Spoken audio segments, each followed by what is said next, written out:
They called it the Rook House, a decaying mansion that sat like a broken tooth on the edge of the old quarter. No one lived there. No one could.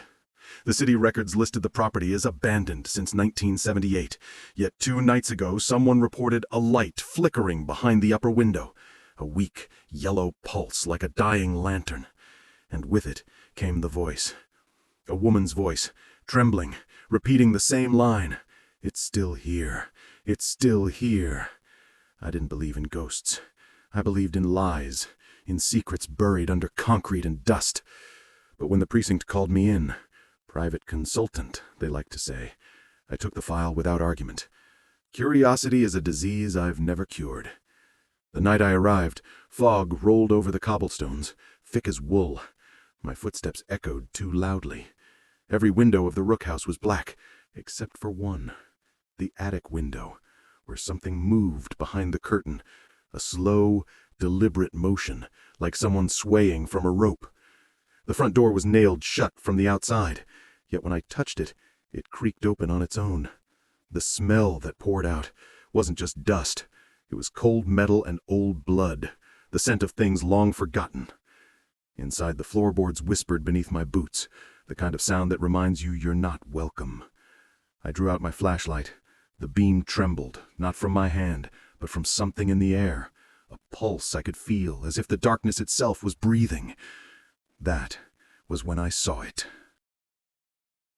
At the end of the hall, beyond the scattered furniture and cobwebs, a shape stood against the far wall, darker than shadow, taller than a man, utterly still. It didn't move when I called out. It didn't vanish when I blinked. It just watched.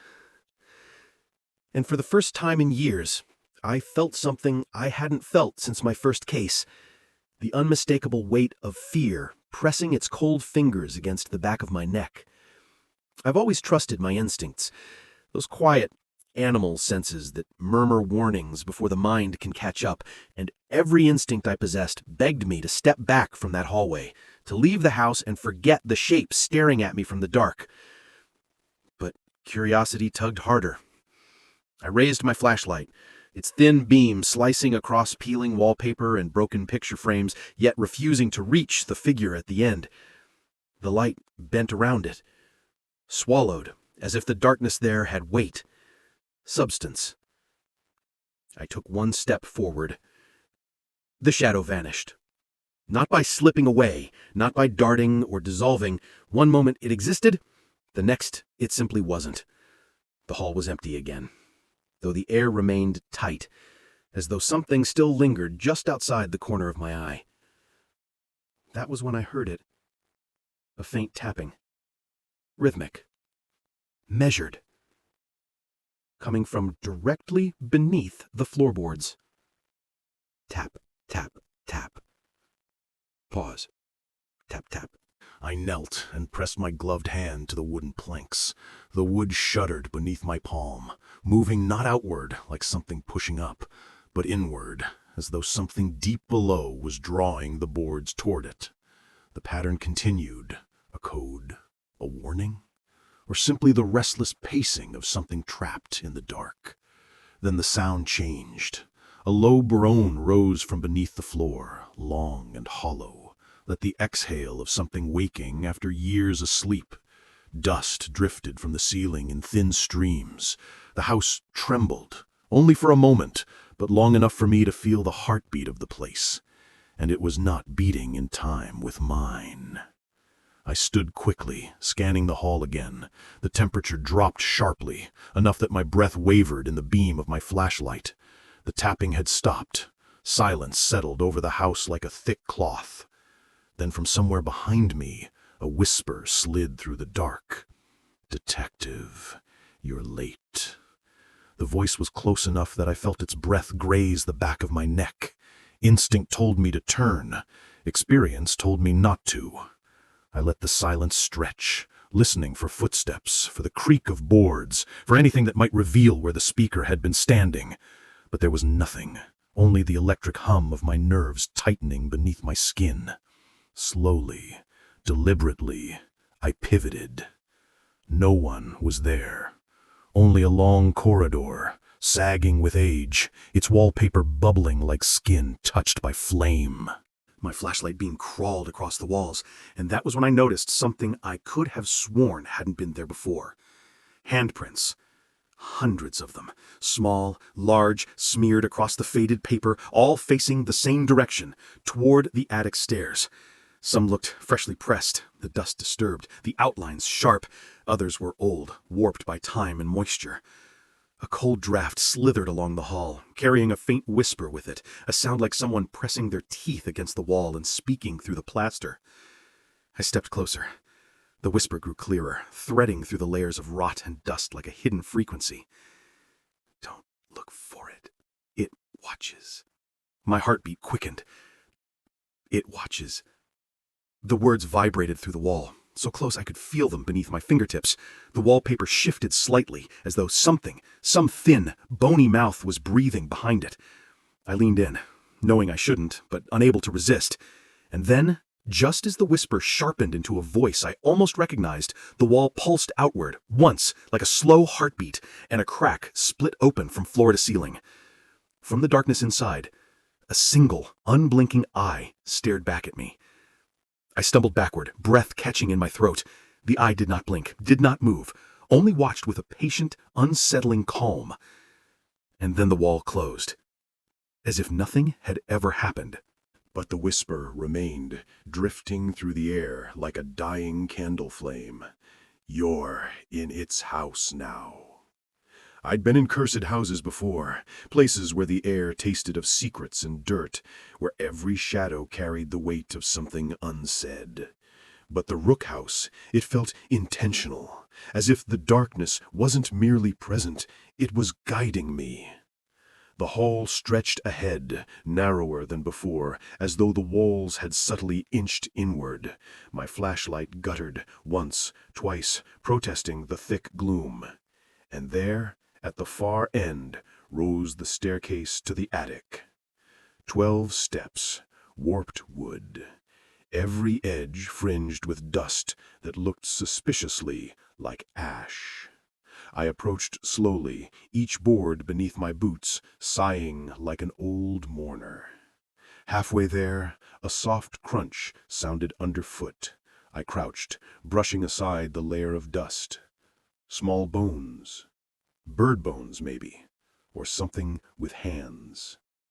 They were arranged deliberately, a spiral pattern leading toward the first stair. I traced the shape with my eyes and felt a prickle crawl across my spine.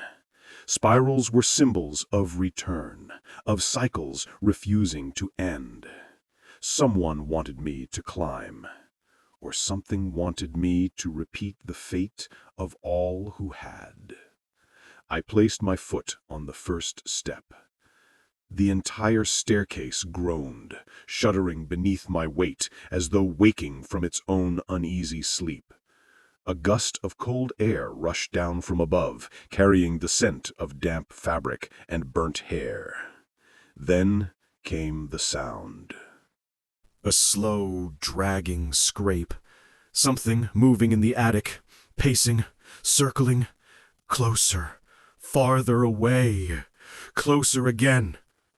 The boards above trembled under its steps. I climbed, the shadows tightening around me. Each stair felt softer than the last, as if the wood were rotting faster the higher I went. When I reached the 10th step, a sudden pressure gathered behind me, like a hand resting lightly on my shoulder. I froze. The hand pressed harder. I didn't turn, couldn't. The air thickened, humming with a low vibration, and from somewhere just behind my ear, a voice whispered with slow, satisfied certainty, "Upstairs, it remembers you." But I'd never been here before. At least, that's what I told myself as I took the final step. The attic door loomed before me, a swollen slab of wood warped by time and something far less natural.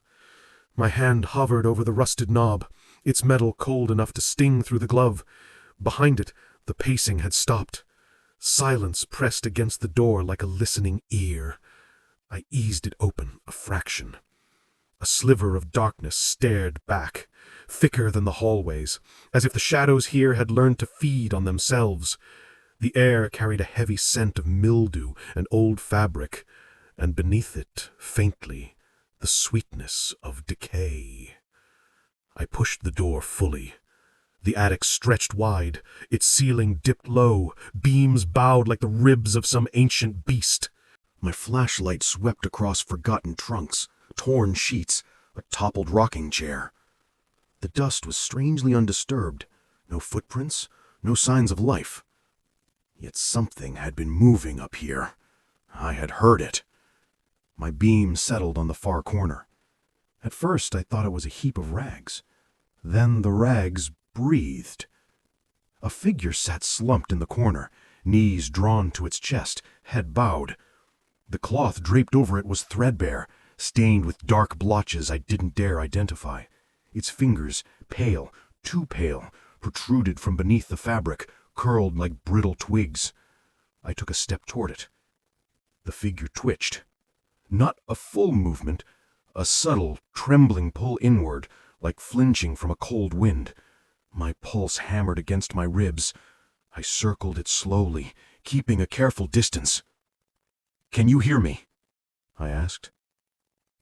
The figure didn't answer, but the attic did.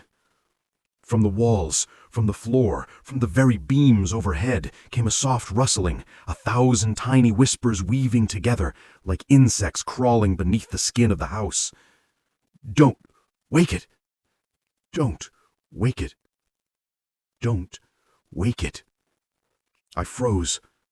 The figure's head lifted a fraction. Under the fabric something shifted, something too smooth, too deliberate. The whispers swelled. The rocking chair behind me creaked once, sharply.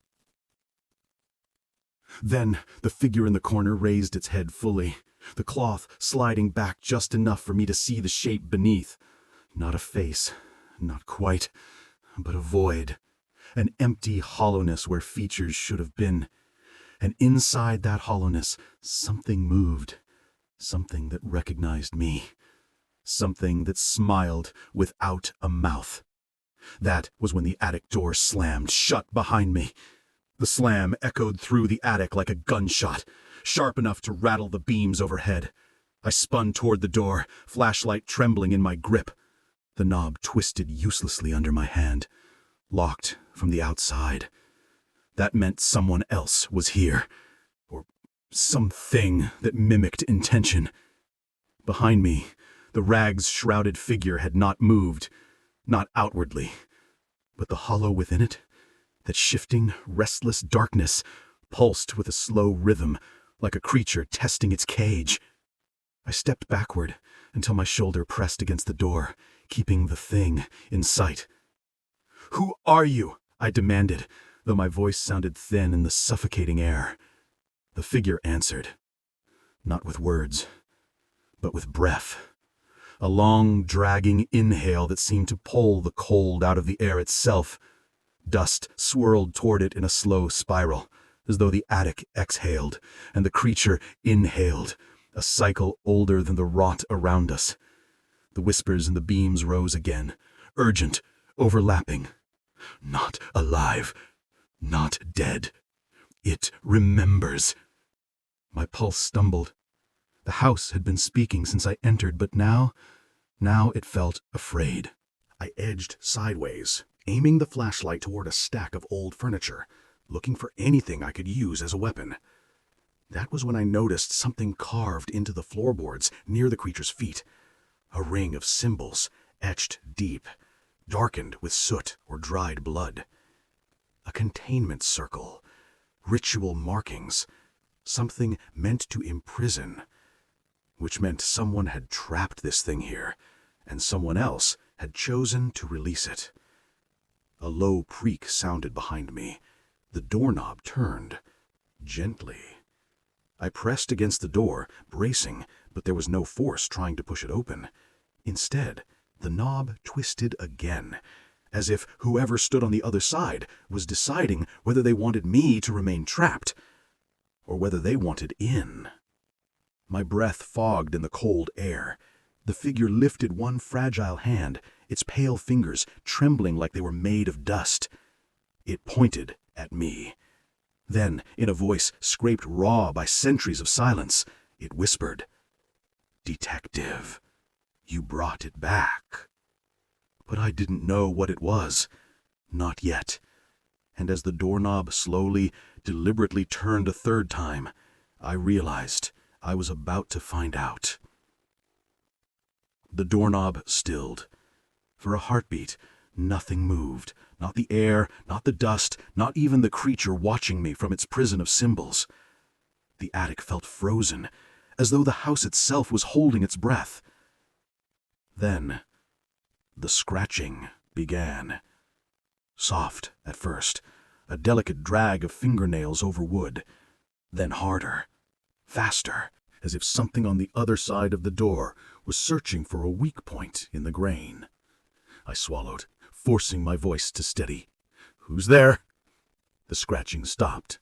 Silence pooled in the gap like dark water. Then something leaned against the door.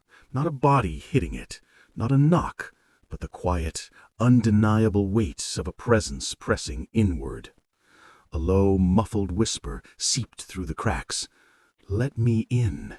You left me outside." My blood chilled. Outside? I had come here alone. No one had followed me. At least, no one I could see. Behind me, the rag-shrouded figure shifted. Not much, a tilt of the head, a tightening of its impossible silhouette, but enough to make the shadows recoil, as though afraid to touch it. "You should answer it," the figure rasped, its voice a fragile echo wrapped in dust, "before it remembers another way." The door shuddered, a long groaning strain, as though wood was being pulled from within. The hinges whined. Something thin slipped through the crack at the bottom, a sliver of darkness, not shadow, but something thicker, more deliberate, like a tendril of night reaching to test the air. I stepped forward, crushing instinct beneath duty. "You aren't getting in," I said, my voice steady, even as my fingers tightened around the flashlight. Behind the door, the whisper sharpened into something colder. "Detective, you promised." I did not recognize the voice, but it recognized me. The tendril withdrew. Silence crashed back. And then, with a suddenness that made the walls tremble, the presence vanished from the other side of the door, as if it had never been there. But I knew better. Somewhere in the house, floorboards began to creak. Steady, purposeful footsteps descending the stairs. Not going away. Not searching. Approaching. The figure in the corner curled tighter into its rags, whispering a single trembling phrase. "It's loose." The attic floor vibrated under the slow, measured tread below me. Not hurried, not confused. A predator's pace, something that knew exactly where it wanted to be and took its time getting there. I pressed my ear to the door. The footsteps wandered the landing, pausing now and then, as if sniffing the air, tasting the dust. A faint scrape followed. Wood dragged over wood.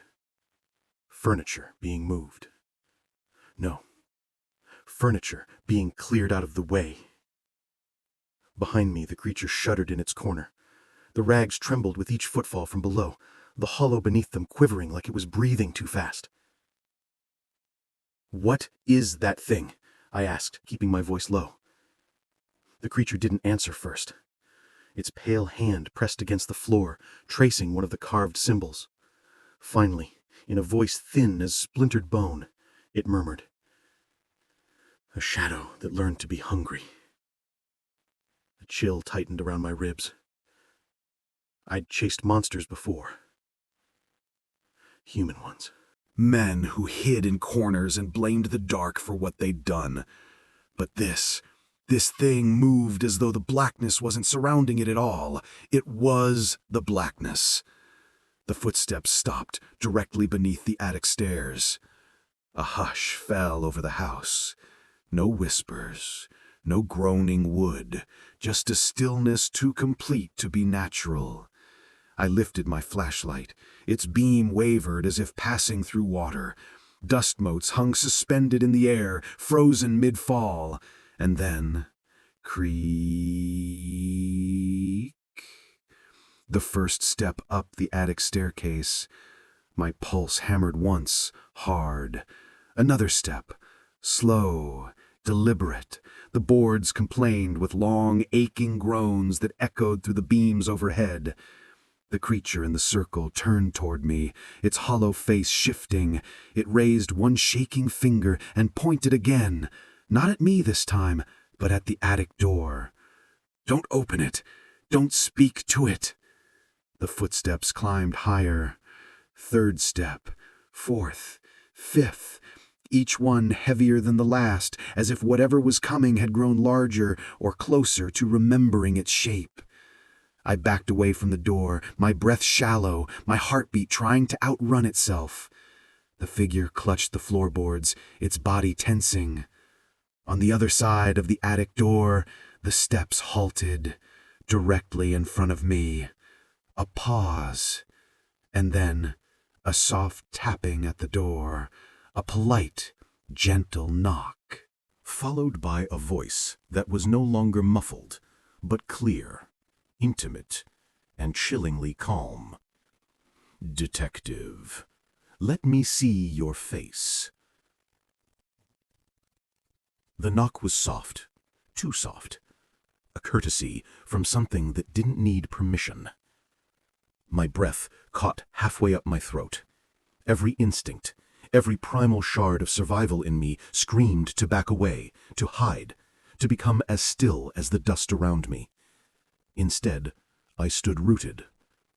The shadow behind the door shifted, not in shape, but in pressure. I felt it through the wood, the way you feel a storm before it breaks.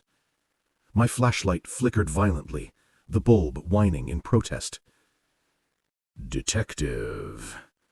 The voice seeped through the cracks like warm breath, smooth and disturbingly familiar.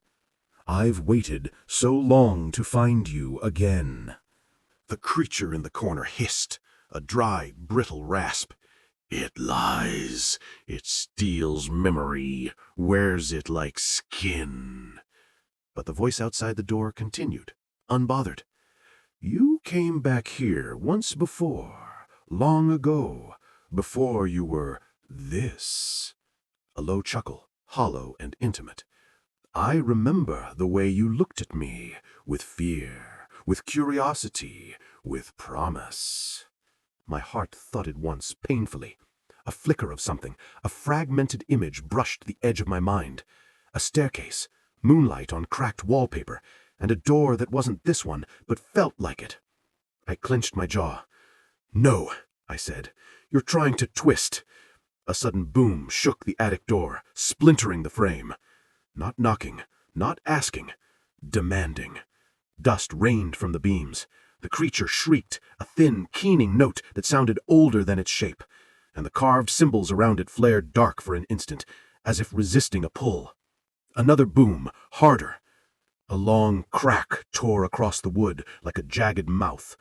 Through it, I saw nothing but absolute blackness. Deeper than shadow, deeper than night. A darkness that pulsed like a heartbeat.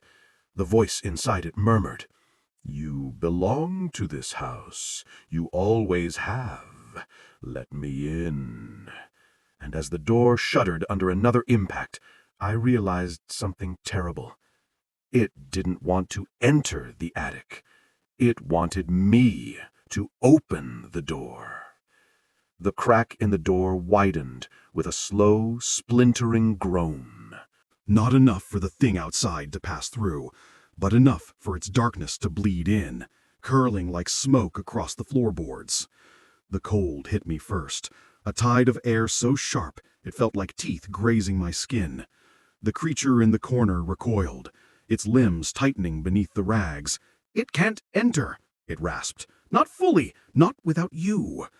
My fingers twitched toward the handle before I caught myself.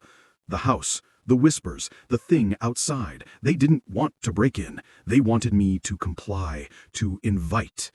The voice seeped through the widening crack, soft and coaxing. "Detective? Open the door.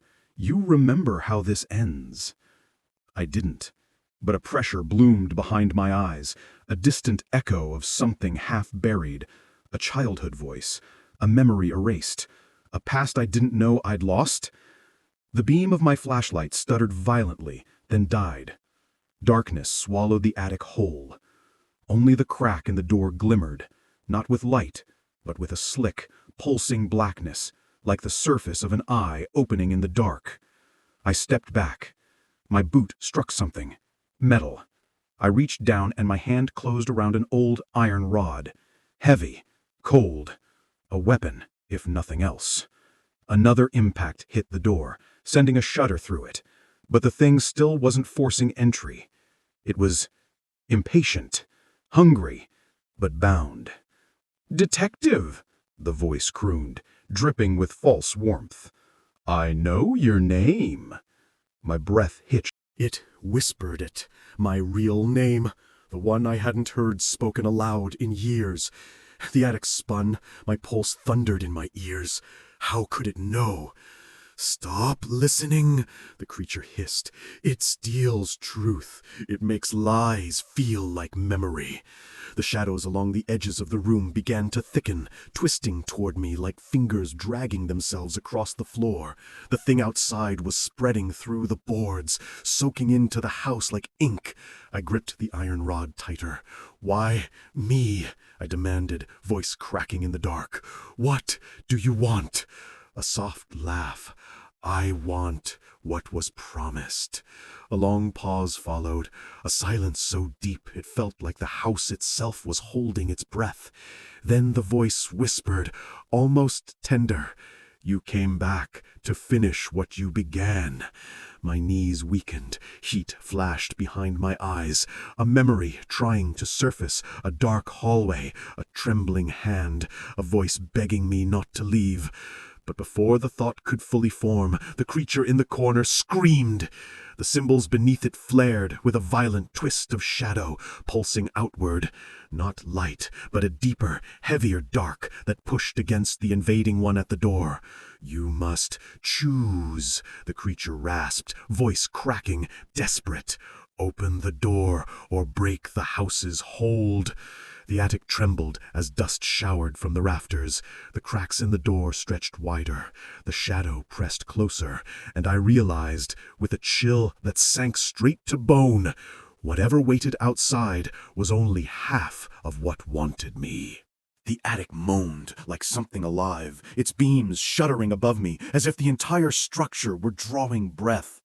The crack in the door widened another inch, just enough for a sliver of that living darkness to spill across the floor, stretching toward my boots like a hunting tongue. I stepped back. The creature in the circle didn't. It pressed both pale hands against the floorboards, trembling violently. The symbols beneath it pulsed again, not steady, not confident, but like a heartbeat beginning to fail. "You cannot let it touch you," it gasped. "If it clings to your memory, it will wear you, even after you leave." Leave. The word tasted wrong. Leaving suddenly felt impossible.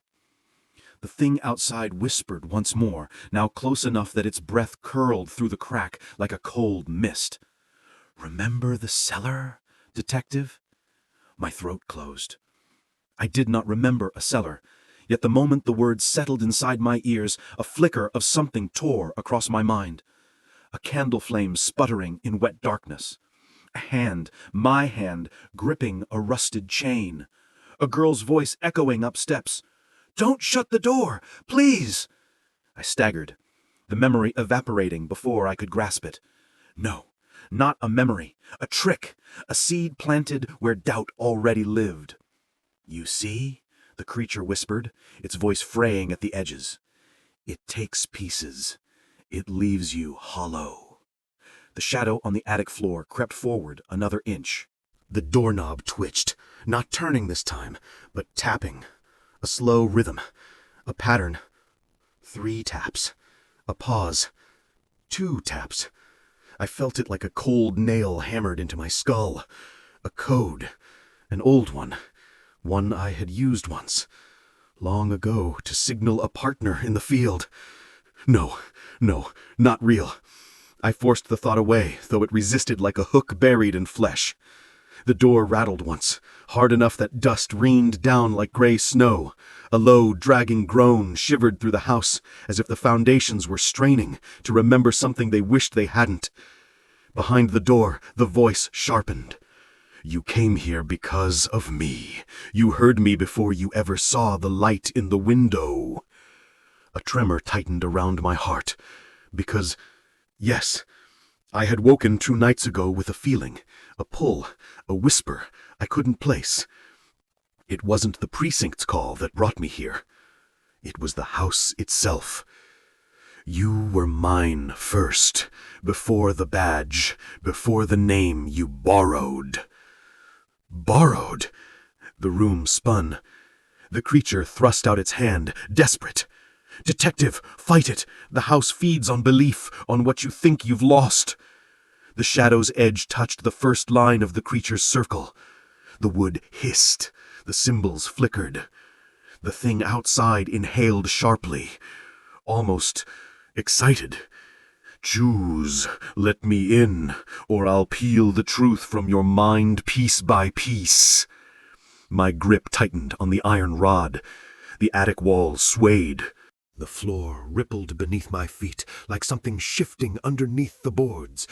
And then a faint thud sounded deep below the house, followed by another and another. Slow footsteps, climbing, not toward the attic, toward something else. And I understood with a dread colder than any shadow. There were 2 of them, and the second one was already inside the house. The footsteps rising from the deeper levels of the house were slower than the ones outside the attic door, heavier, like something carrying the weight of centuries with each step. The first shadow, the one whispering my name through the crack, fell silent, listening. Even it seemed wary. The creature in the circle trembled violently. Its rag-wrapped limbs clutched the floor as if bracing for an old, familiar terror. No, not that one. Not again. A cold pulse rippled through the attic floor, and the boards beneath my boots lifted, subtly, but enough to unsettle my balance.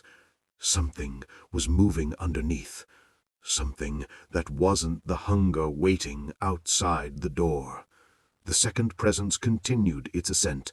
Thud, thud, thud. A rhythm like a slow heartbeat dragging itself up through the bones of the house. I flattened myself against the far wall. My breathing sounded too loud, too human. The attic felt suddenly narrower, as if the angles of the room were bending inward to make space for the thing that climbed. The first shadow whispered through the door again, its tone sharpened with an edge I hadn't heard before. Detective, don't let it reach you. What is it? I demanded. A pause, a trembling breath. Your mistake. The words hit me like a blow, but before I could respond, the house shuddered, truly shuddered, its rafters groaning like a ship's hull under impossible pressure. The second presence reached the landing below. It stopped. Silence flooded in, thick and expectant. Then I heard it. A dragging sound, long, wet, uneven, like someone pulling something heavy across soaked floorboards. A smear of rot crept up through the cracks, the smell of earth and old graves. The creature in the circle hissed and recoiled. Its symbols wavered, weakening. Detective, you must not let them join. They are halves of the same hunger. Separate, they whisper. Together, they devour. My grip tightened on the iron rod. It felt pitifully small. The shadow outside the door pressed against the wood, frantic now, whispering sharply. Let me in, now, before it... Its voice collapsed into a distorted snarl. Something else was on the stairs, climbing, fast. Then, boom!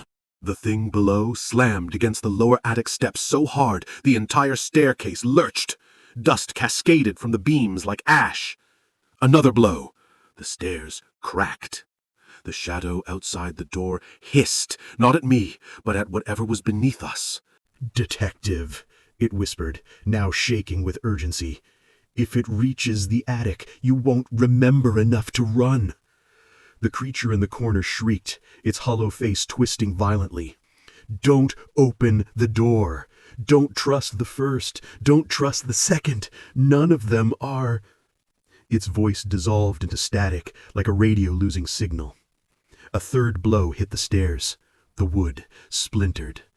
Something was crawling up now, fast, eager, heavy, wrong.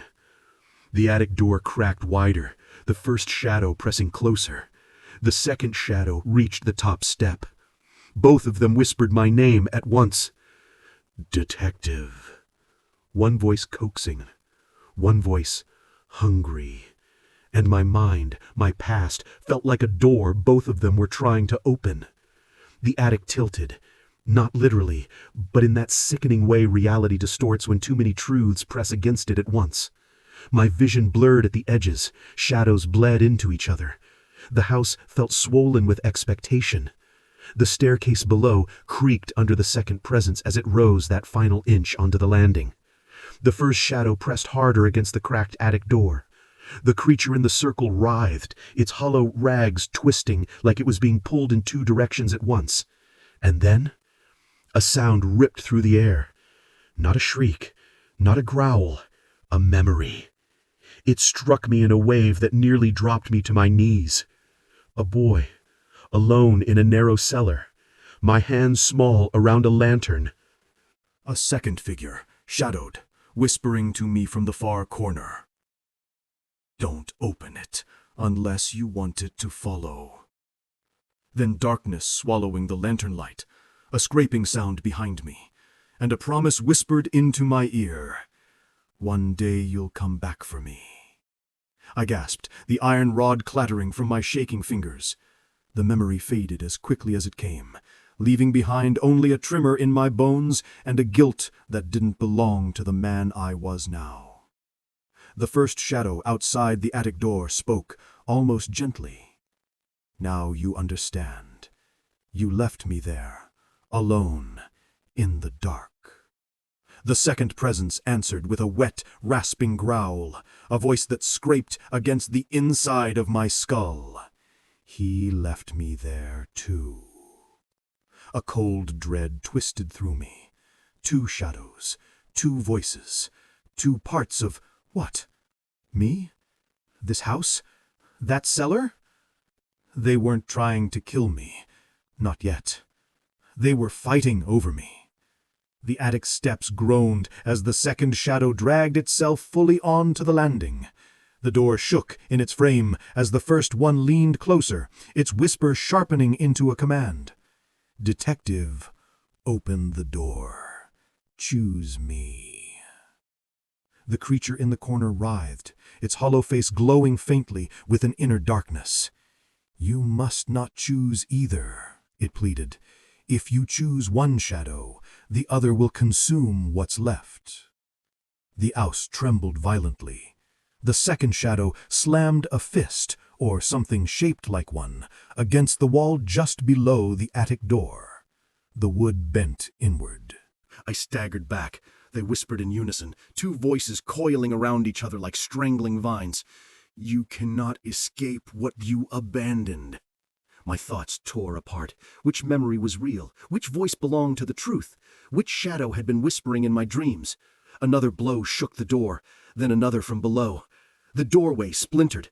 The attic was moments away from being breached on both sides. I grabbed the iron rod again, though my hands trembled so violently it almost slipped free. I took a step back, heart battering my ribs. The creature in the circle raised its head, its voice cracking with fear. "Detective, listen carefully." The attic door began to crumble, because in the next moment, the stairs split with a deafening crack. "You will have to face the one thing more dangerous than these shadows."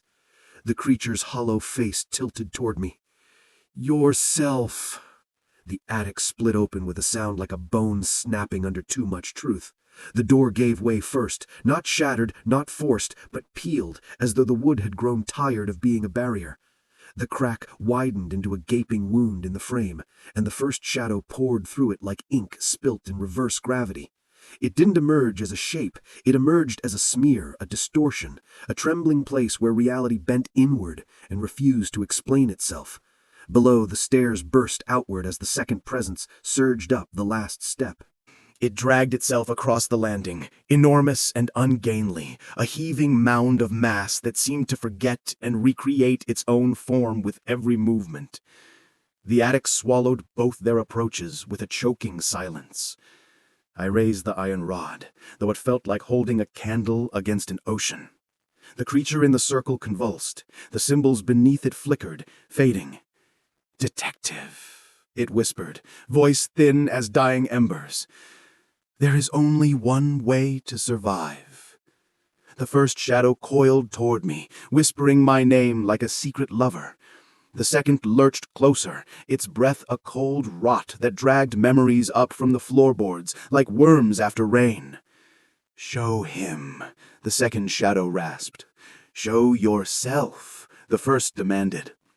A pressure built in my skull, a vice clamping down around forgotten truths.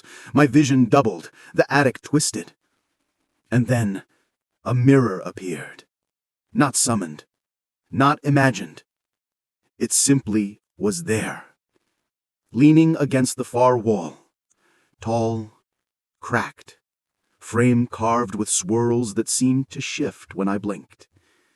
I stumbled toward it, drawn as though pulled by a thread running straight from my chest into its fractured surface. "Don't look," the creature pleaded.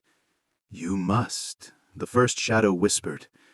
"You already have," the second sighed. I inhaled and lifted my eyes. The reflection that stared back at me was not the man I remembered being.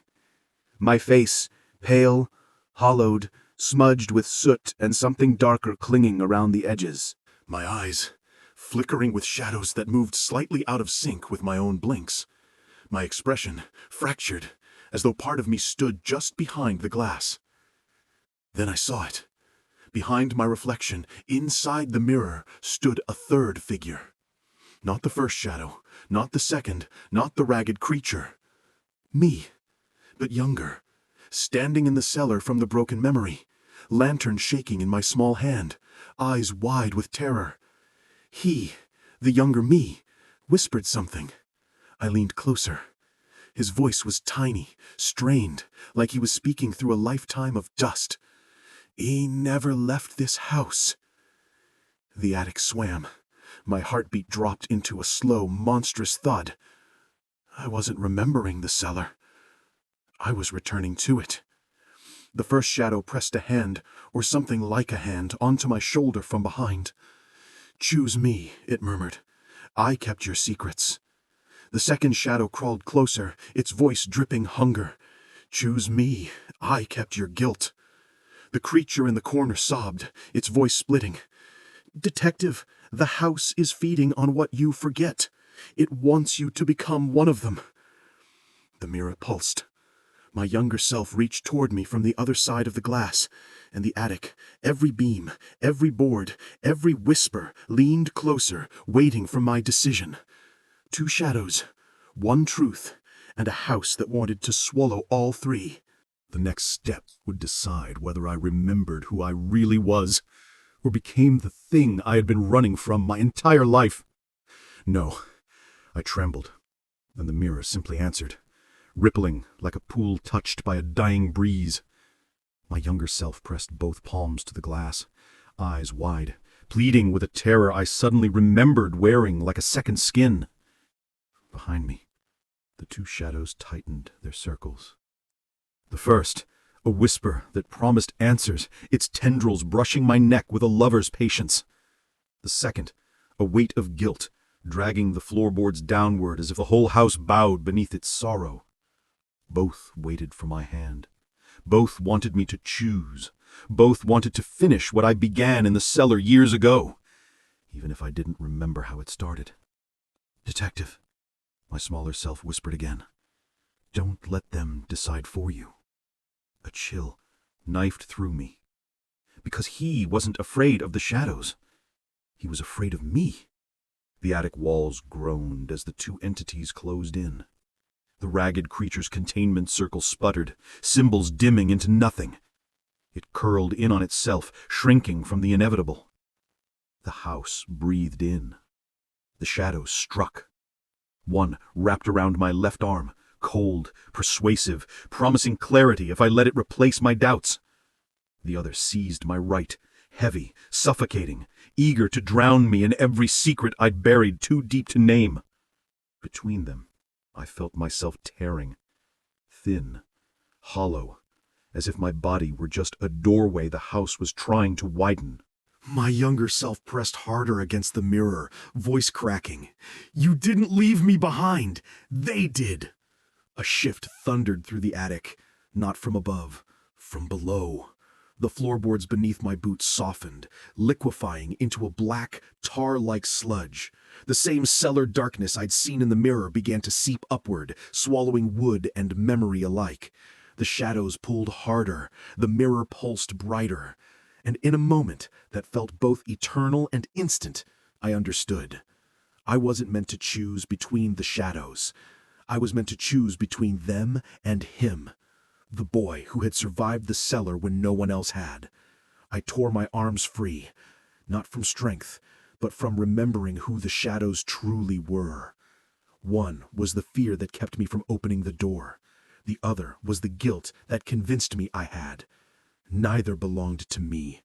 They belonged to the house. I lunged toward the mirror. The shadows screamed, a shrill, overlapping wail as they clawed at my back. The attic dissolved into a vortex of collapsing beams and shrieking whispers. The ragged creature was ripped from its circle, flailing as the house devoured everything it could claim. I reached the mirror. My younger self reached back. Our fingertips touched, and the glass shattered silently, without sound, without force, like ice melting under warm hands. A rush of cold air swallowed me whole. Then, darkness, but not the hungry kind. A quiet, peaceful dark. A cellar long gone. A house finally emptied of the things that lived inside it. I woke hours later on the pavement outside the Rook House. Morning light spilled over the cracked facade. The windows were empty. The attic was still. The house was dead. And in my pocket, dusty and cold, I found a single shard of mirror. On its surface, faint and fading, was the reflection of a child's hand, and the echo of a whisper, "Thank you." I closed my fingers around it, and walked away from the house that had tried to remember me before it learned I could remember back.